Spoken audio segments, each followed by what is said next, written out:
Hello, and welcome to today's episode of Open Wounds Podcast. I want to welcome our guest for today, Kimberly Rose Pendleton. I should say doctor.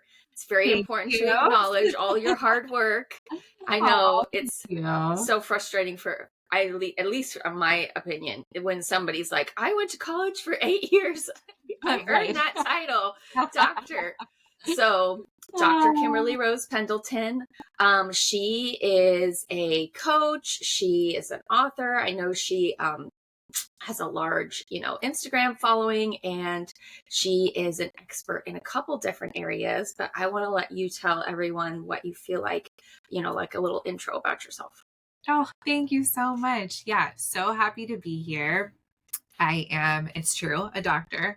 I got my doctorate in women's studies and didn't plan to turn that into a coaching business for women, but looking back, it kind of all feels like it makes sense. Like it was bigger than me. But I run an intimacy coaching business called Uncover. That is just such a joy of my life. And the first book that I ever wrote, Get Uncovered, is kind of the do it yourself version of all of that intimacy coaching. And I do feel like a big part of my work ended up being what I had studied in school, but then combined with the tools of coaching, which just take it all to the next level. So instead of it just being like that academic setting where you're like reading and maybe thinking a little bit about it, it's like I feel like coaching brought it all down into the body. It was like, Nice. okay, like we can actually apply some of this. So I'm just so happy at the way that it's all ended up. Now I'm here with you, and I feel like I wouldn't get to do this if I were a professor like I had planned. Yeah. The other thing too, I noticed, and how I like my friend Leola connected me with you, is because I have like a lot of history with Christianity and evangelicalism and deconstruction, and so I was like, yeah, this is what I like to talk about. And she's like, oh, you should talk to Kimberly because that's like in her wheelhouse. And so I know that like a lot of your work focuses on pleasure, which just as a general rule, that's kind of a taboo topic, even in non-Christian circles. Totally. But even more so in Christian circles, because I think most people associate pleasure with sex. But even if you look at like pleasure from like just an enjoying life standpoint, there's a lot of stuff in religion that is very like, that's a sin, right? Even to just enjoy lying in bed or something, right? So can you talk a little bit about like how you landed on pleasure and why that was something you felt was so important to focus on? Yeah, thank you. I mean, really, I think you nailed a huge piece of the puzzle. And I do have a Christian background, like you said, and it kind of makes the pieces more obvious. But it's true that even with my clients who are like, no, I like have never set foot in a church, and yet I feel so guilty taking time off or ordering dessert or enjoying something, sex or anything, I think you really hit the nail on the head that there is like this feeling that it's bad, and this feeling that, for me, the language was often like it's sinful. It felt like anything you want is probably bad for you. Yeah. Which is just such a complicated thing to teach, especially women. So what I found is that the pleasure work really unexpectedly for me came out of trauma healing and starting to put a piece together that I still think feels a little edgy to talk about, around how if you've taught like a whole generation of women that what feels good to them is bad, they are like so susceptible to trauma. And how would we even know? Like, what could consent even mean? What could desire even mean? Because like anything in us would have been like, oh, if it feels good, it's bad. If I want it, it's bad. If I don't want it, maybe that's good. Like, just so complicated. And so my research was about trauma and sex trafficking in particular, and kind of like the ways that trauma impacts women in particular. And I started to see like pleasure as this like really understudied, but like kind of minority voice path of like healing and Mm. helping, especially like women who were overcoming trauma, kind of like learn to trust their bodies again. Yeah. And I started to see like, oh my God, like there's so much, even like societal trauma and so much going on for so many of us where we were just taught like so much about sex and Mm. enjoyment and all these things that are leaving us feeling like completely confused about like who we are and what we want. And it started to feel like pleasure was this like missing piece, like this Mm. medicine that could really help. And it's crazy because, you know, for most of my clients and for me, the littlest things were like feeling scary already. Like Mhm. dressing the way we wanted and eating what we wanted for lunch. Yeah. I had a client once literally say like she felt guilty because she was bringing so many different pens with her to journal. Like I should only take one. I mean, it's just crazy the Yeah. things that are in us like that, let alone the like big desires. Like, you Yeah. know, I want to go to Paris and I wish I could like do this and that. And it's like, oh my God, we have so much fear. And I think Mhm. a lot of it is because we were taught to. Yeah. Yeah, you hit on two different things that I'd like you to talk a little bit more about. One is the intersection of like complex PTSD and Yeah. pleasure, Yeah. because I know for a lot of people who have complex PTSD, it could have came from childhood abuse or sexual Yeah. abuse or domestic violence. So there's automatically like this very twisted relationship with it. And then also the societal thing of like women not being able to trust our own knowing and our own Right. internal desires. Like you said, oh, that makes you a slut, that makes you a whore, or like you're just a gold digger, or you're just, you know what I mean, like Yeah. greedy, or like what Basically they, any bad thing. yeah. Basically, I remember when I was like a kid, one of my friends' moms would be like, champagne taste beer budget, Candace, like just shaming me for wanting things, You're right? like, And I'm so, yeah, 13. Like, yeah, exactly. none of this makes any Yeah. sense. Yeah. Yeah. So if you could talk more about like both of Yeah. those, like how you see the interplay and how people can get like hung up on those things. Yeah. 100%. I mean, I relate, first of all.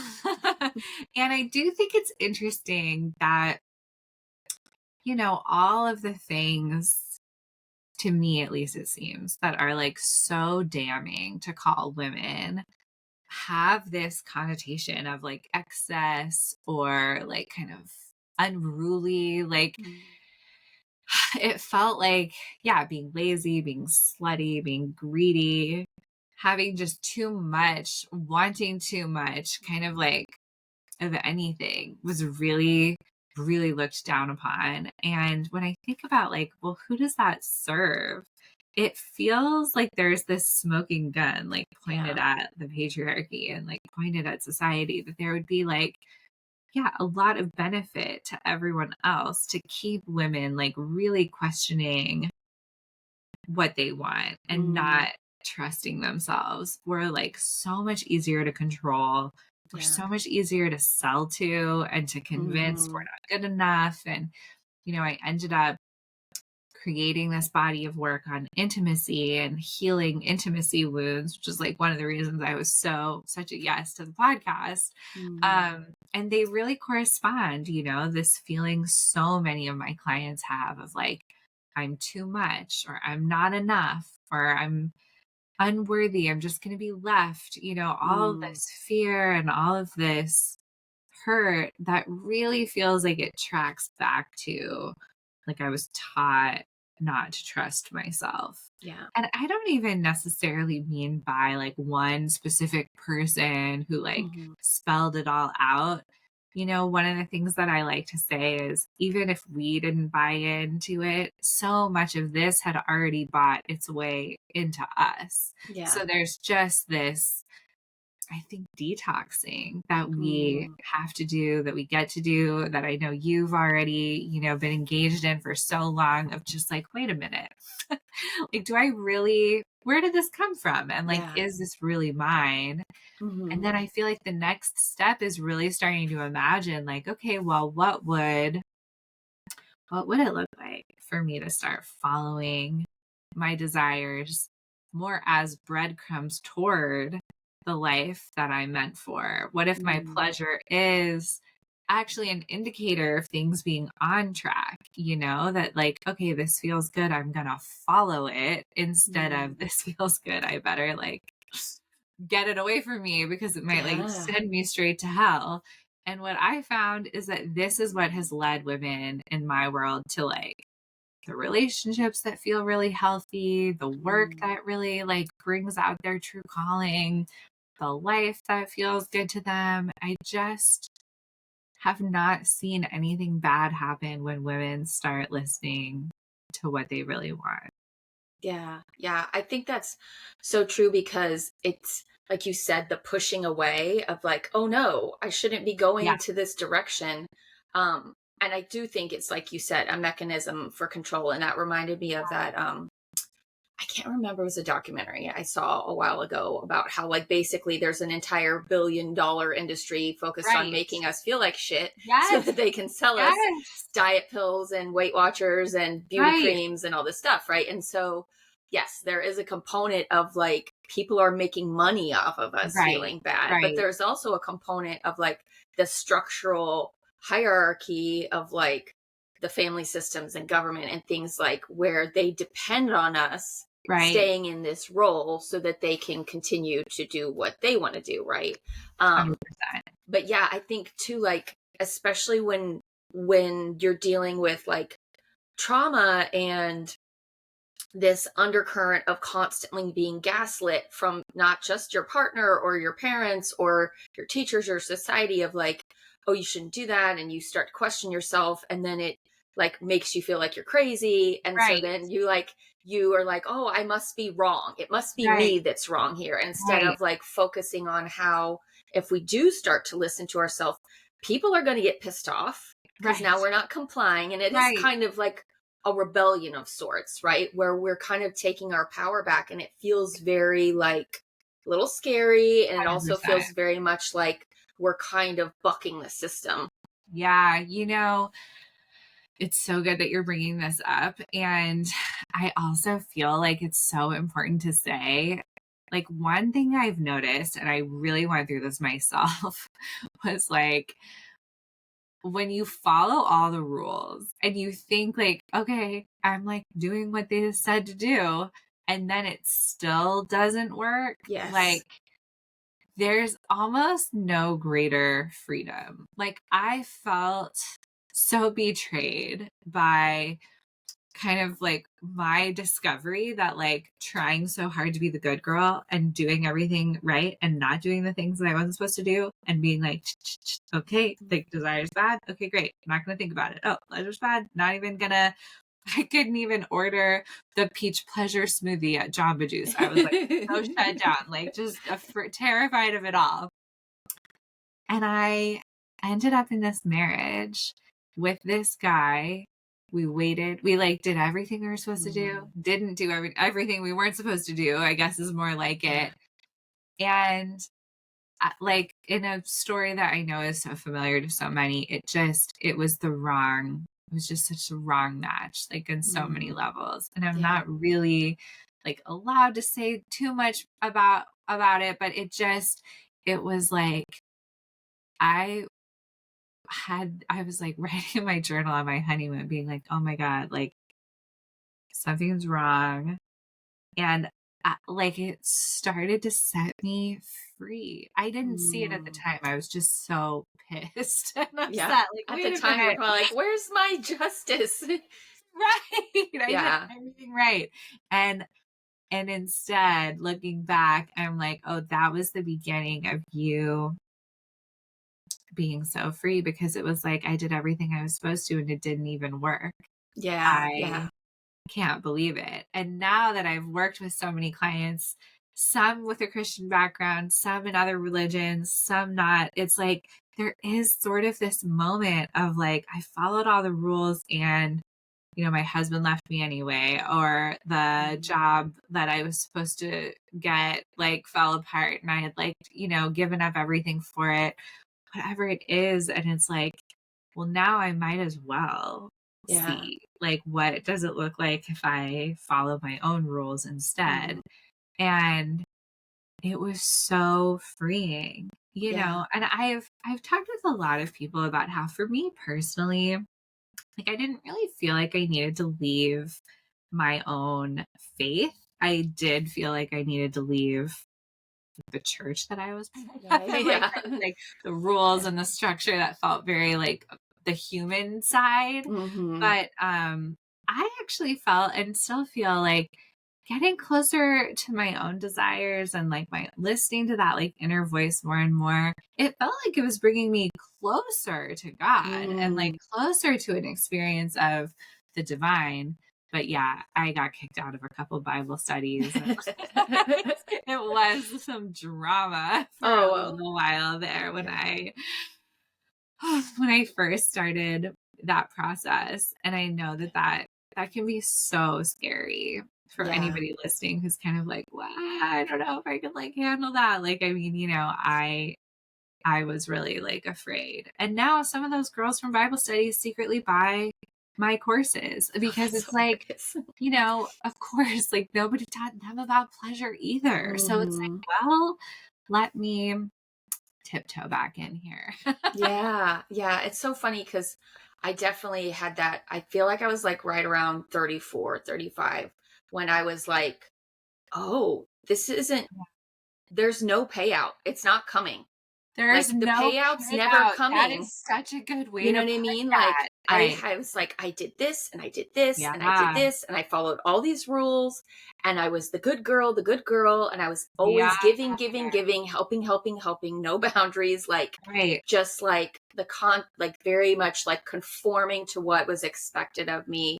Yeah. And I was like, this sucks. Like, Yeah. if this is what life is, doing the right thing, I don't Right. want to do the right thing. And Right. I probably swung a little bit too far in the wrong direction for a while. But I kind of came back to equilibrium. But even like getting a tarot card reading felt like I was being so satanic. Like there was these Yes. little things I had to do to kind of break it. I had to Yeah. like step out and challenge Yeah. all the things I had been told, to be like, "Oh, well, that wasn't bad like they told me, but I 100%. also like didn't love it." And so to Right. me like Yeah, like, experimenting and being like, right. "Okay, not quite, not quite." I Yeah. often joke, and it sounds like you might resonate, like, too witchy for church, but, like, too churchy for witch like, Yeah, I exactly. so get it, like, we're in Yeah. that in Yeah, between. it's funny too because like you're told so many things, and even if it's not about religion, if it's about, your gender roles or Yeah, your role as a community member or whatever it is, and then when you start to be like, I don't think that is true. Like yeah, there's nothing, there's no reward on the end of this yeah, conformity. It's just suffering mhm, on my part, right? right, And so um I thought, like you said, once I started to question things and really be like, what do I want? What is it right, that I truly want? And get quiet and yeah, listen to myself and start to take steps towards that.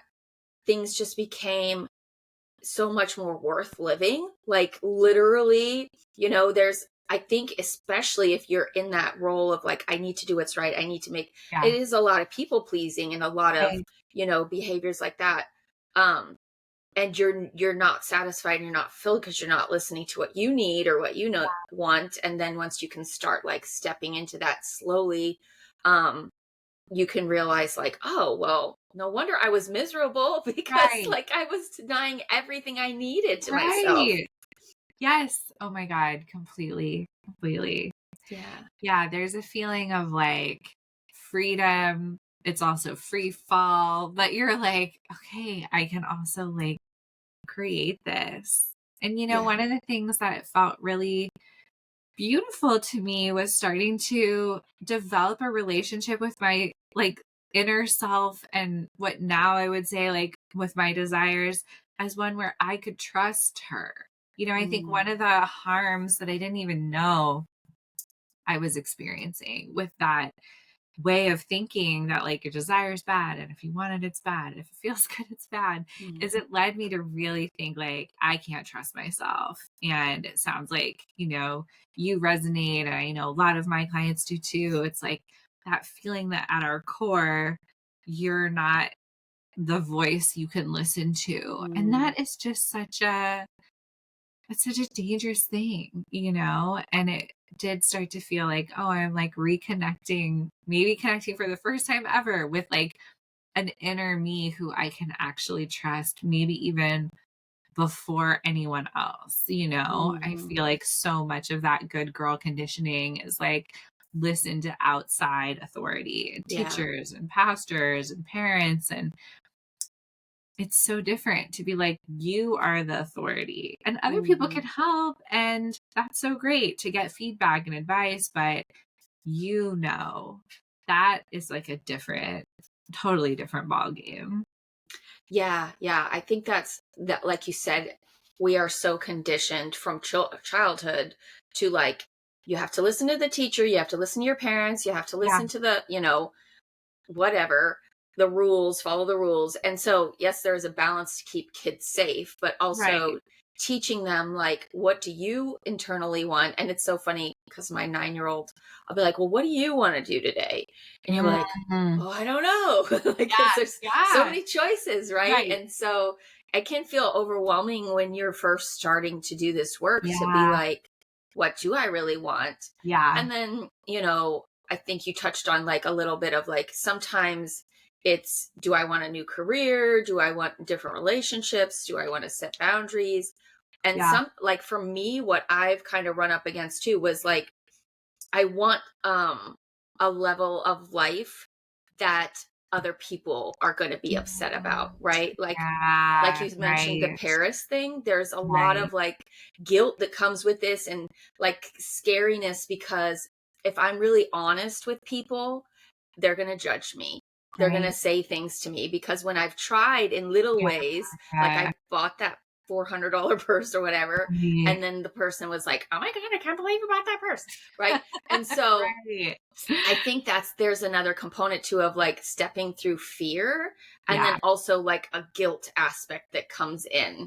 Yeah. Oh my God. I could not relate more to what you're saying. And it's true. Like, I would even go so far as to say, like, it felt kind of like I would die if people Mm, knew, like, A, what I really wanted, and then B, if they like saw me going for it. I don't even know where, in some ways, like where that came from. Like, obviously we're talking about how like what comes from everywhere. Like yeah. it's just like it's the air you breathe in. But I even wonder if for some of us it's like ancestral and Mm, like way back, like women who stood out, women who spoke up, like what did we do? It feels kind of like that fear of like, mm. I'm gonna be not only disapproved of, but that disapproval might mean I'm Like dead. I'm out. banishment, or Yeah, I'm being cast banished. out. Yeah. Right. Like it's not just gonna cost me like an eye roll from somebody. It could cost me like my whole community. Yeah. I think that that's so deep and it can feel so dangerous in a way that, not everybody understands. It's like, well, why Hmm. can't you just buy a purse, go to Paris, like whatever. It's Yeah. like, whoa, you don't get You don't it. get Like, it. Yeah. I'm gonna like die.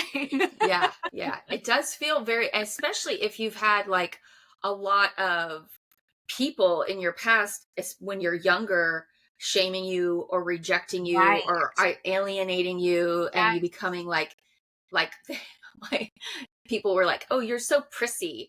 And now it took me, Yeah. like, I really shadow banned that part of myself for a Yes. while. Like, I remember a Oh decade my where I God. wouldn't even wear the color pink Right. because it was too prissy, and I had to Right. be like hard or whatever. Like, it was very weird until like just Totally. recently in the last 5 years, I was like, oh, so what if I have like a Hello Kitty cup?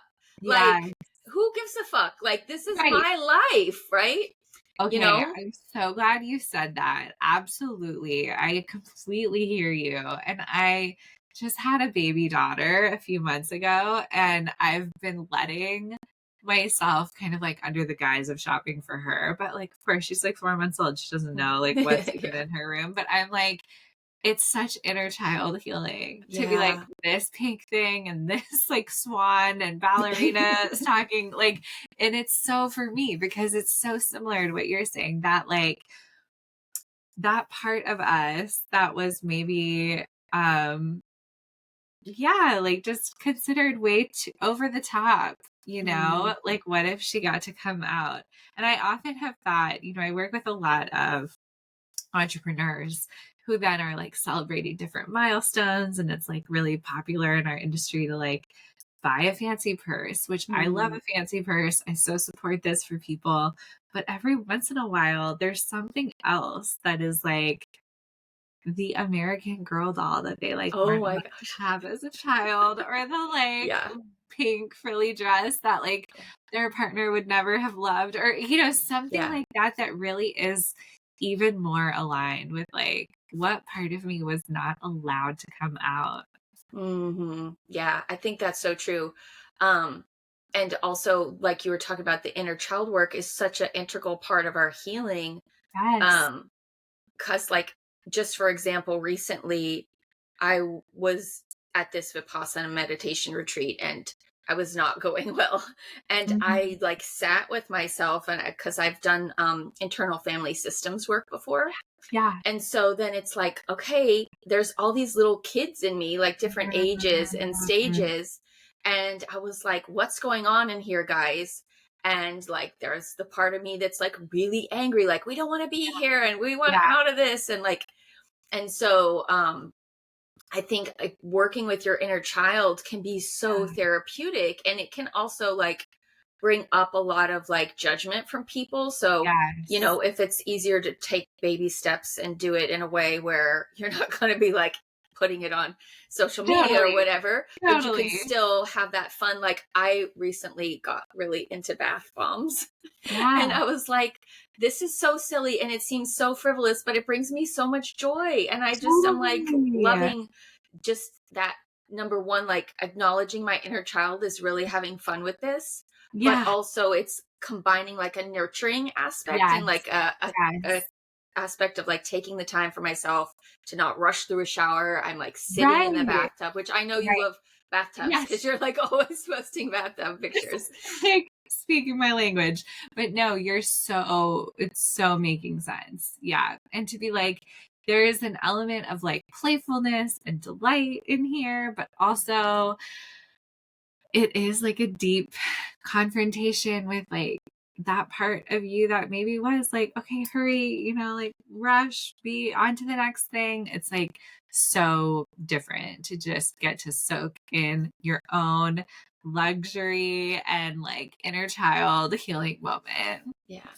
I think too that's like the intersection of like pleasure and joy, which I think a lot Yeah. of people confuse Yeah. joy for pleasure as well, because Yeah. they are kind of like, you know, it's okay to be happy, but don't be too happy, right? Right. Like it's okay Right. to have fun, but don't have too much fun, right? Like Yeah. that's another part of it where joy and pleasure like interchange a lot for us. And I Yes. think it's another area where people get like shamed, or they feel Yeah. guilty about it, or Yeah. they want to be taken seriously. Right. So I don't know if you have like tips for people on how to integrate that more.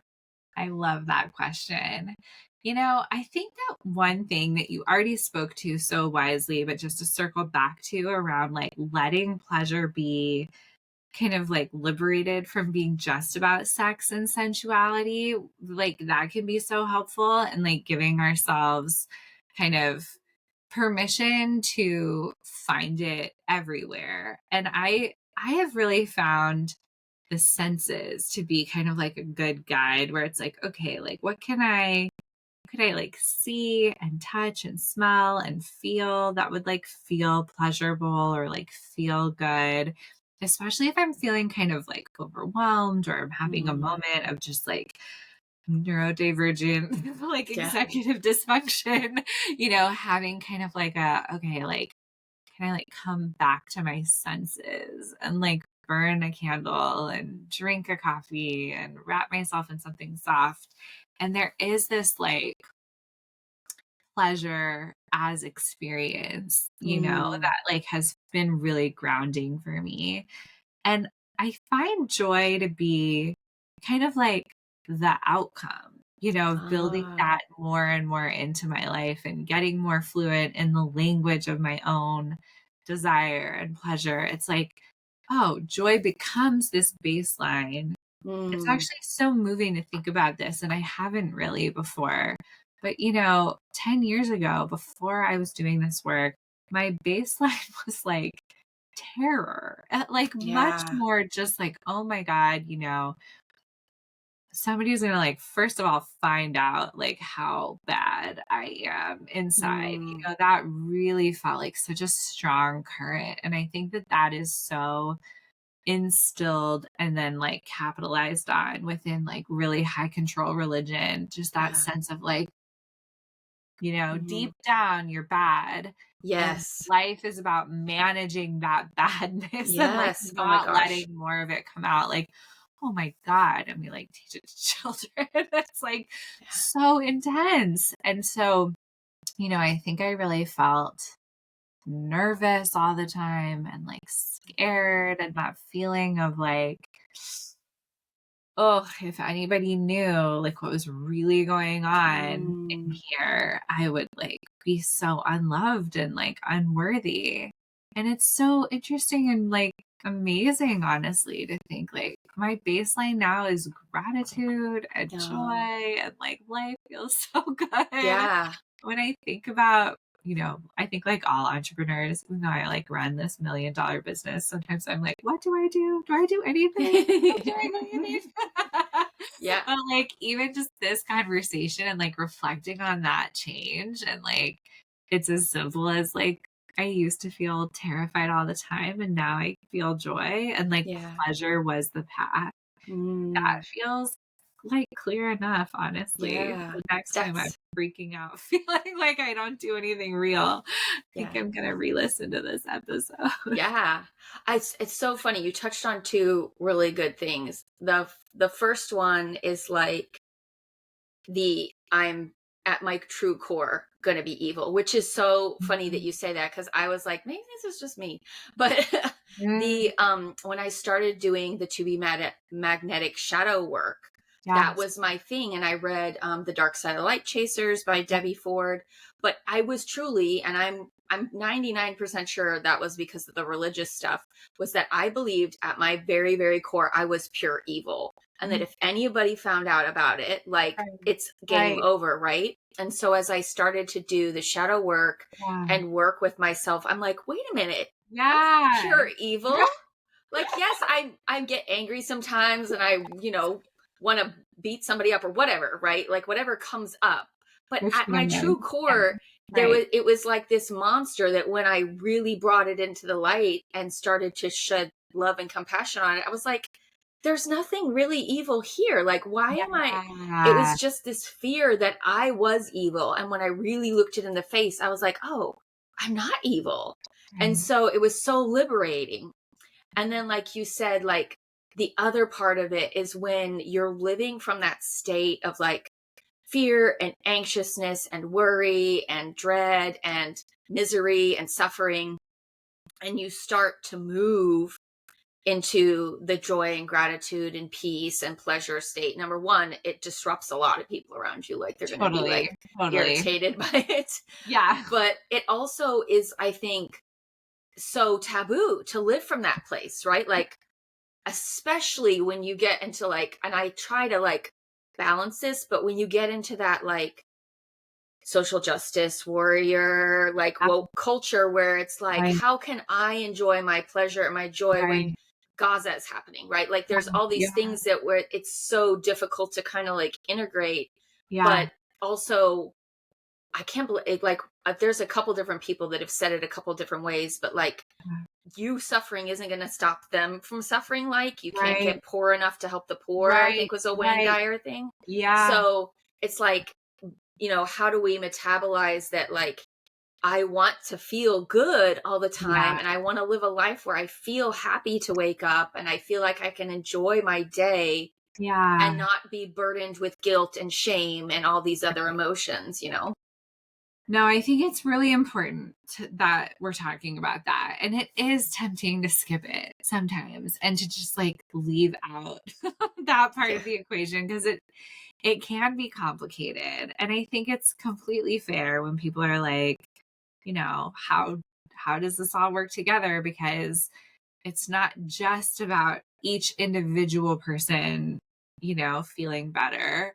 But at the end of the day, I think you're absolutely right to say our own misery doesn't tend to be that helpful. And when I look at my past and think about those times where, I was more in my own fear and my own anxiety, I was so self-absorbed by Mm, that like there wasn't much to give from. yeah. And when I think now about especially kind of like the success piece around my business, what I've been able to do, and this kind of feeling of being an overflow and being able to give from that. And I think there's probably like an even more um abstract version that's more like with my attention and with my focus. But Mm, I mean even just like money, it's like, yeah. oh, the happier I've been, the better my life is, the more I have literally, like the more I've been able to give.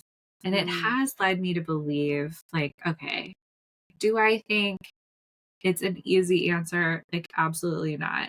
But am I noticing that, like, the more and more my life is filled with pleasure, I'm able to give and receive a lot more at like a much yeah. higher level? Like, yes. And that does feel worth noting. Yeah. I don't think it's a perfect solution. Obviously, I have so much privilege, I have so much access. I know that that's not true for everyone. And it does tend to land me in the place of feeling like, yeah, and the best thing I could do with that is turn it into something that feels good so that I can like create and give from that place. Yeah.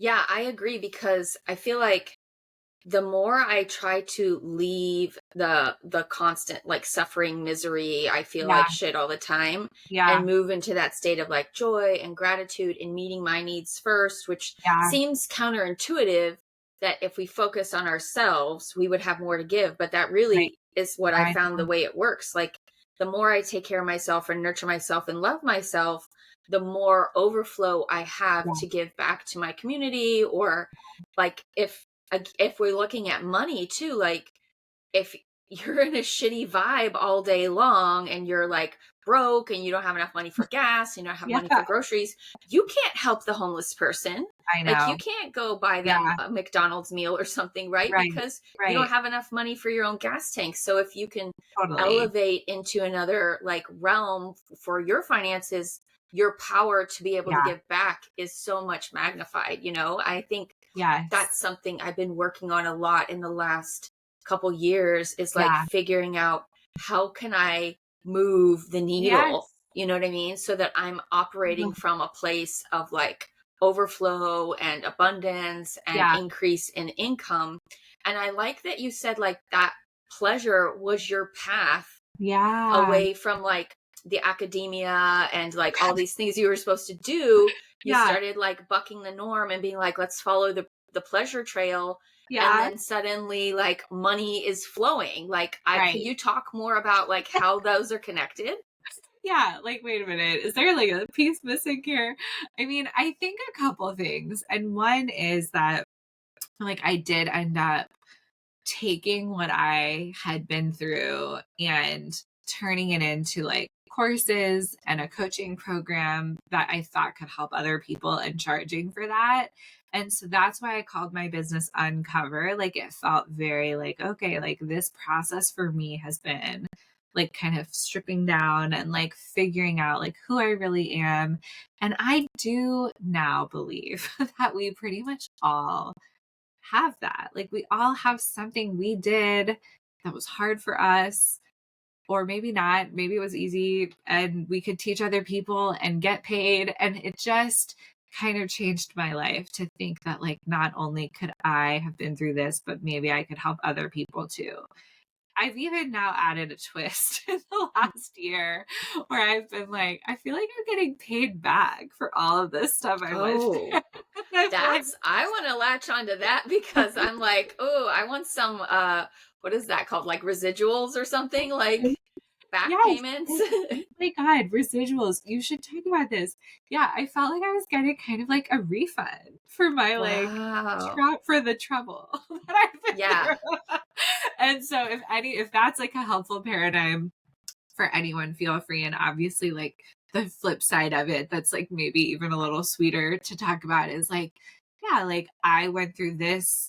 Can I make someone else's version easier? Someone Mm, else's journey a little bit better? Like one of my very first courses was about like reclaiming your body basically after like sexual trauma or religious trauma or just like all those things we've been talking about just feeling like you're bad, pleasure's bad, like really hard to have an yeah. orgasm like from that Yeah. space. And so the thought that like it could shorten someone else's time span, that I could receive money for this, and that we could be creating kind of like a new paradigm even of like what is business, what is money, like what is all this for, what if it's actually about like supporting women as they like tell their story and Hmm. change the narrative for other women. Like it just felt really radical to me.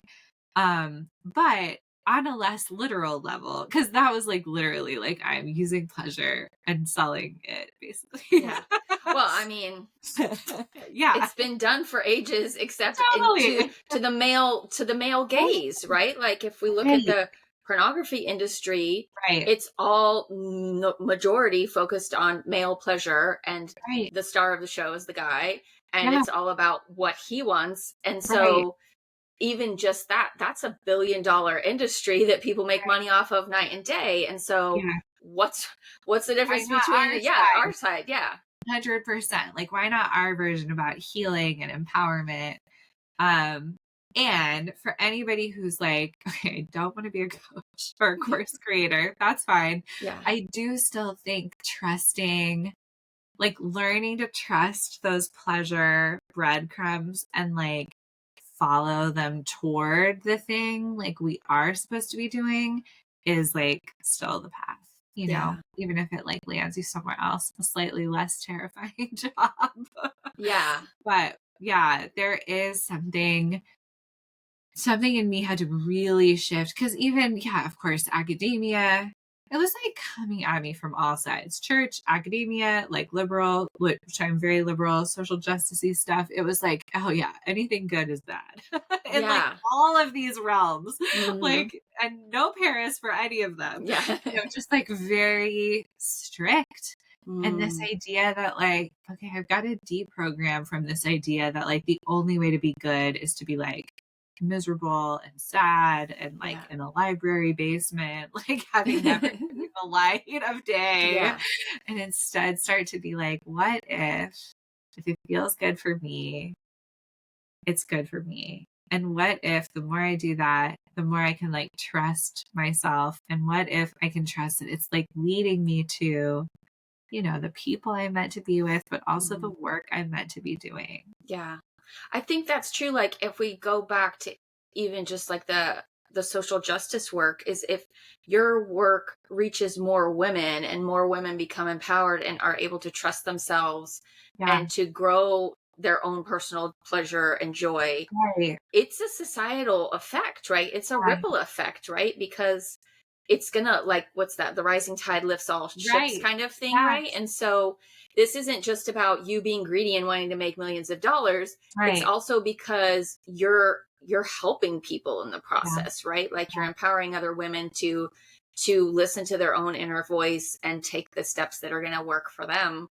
Yeah. Um, but yeah, I think that there's, again, like the smoking gun you talked about, there's a reason why they want to keep us all miserable. They want to keep us all Right. like depressed. And Yeah. it's funny you talked about orgasm, because I think that's another aspect too, is like there's so many of us on and I'm currently not on, but like antidepressants and anti-anxiety meds. Yeah. And one of the side effects of those is like not being able to have orgasm and not being able Oh, to that's like so have like interesting. sexual, Yeah. you can't, like, you're numb, you're numbing Right. not only your emotions, but you're numbing like Oh your my other God, that stuff is too. And so so I fascinating. feel Yeah. like, if we look at like what's the root cause of all this suffering and how can we step out of it each in our Yeah. own way and empower Yeah. each other to take Right. those steps, even though, it may feel kind of scary or weird, or we may have Totally. guilt over it. But, Right. um, and I know we only have like 15 minutes left, and I know you love Gilmore Girls, and I've Ah, been watching Gilmore yes. Girls lately. I'm like in season 6 now.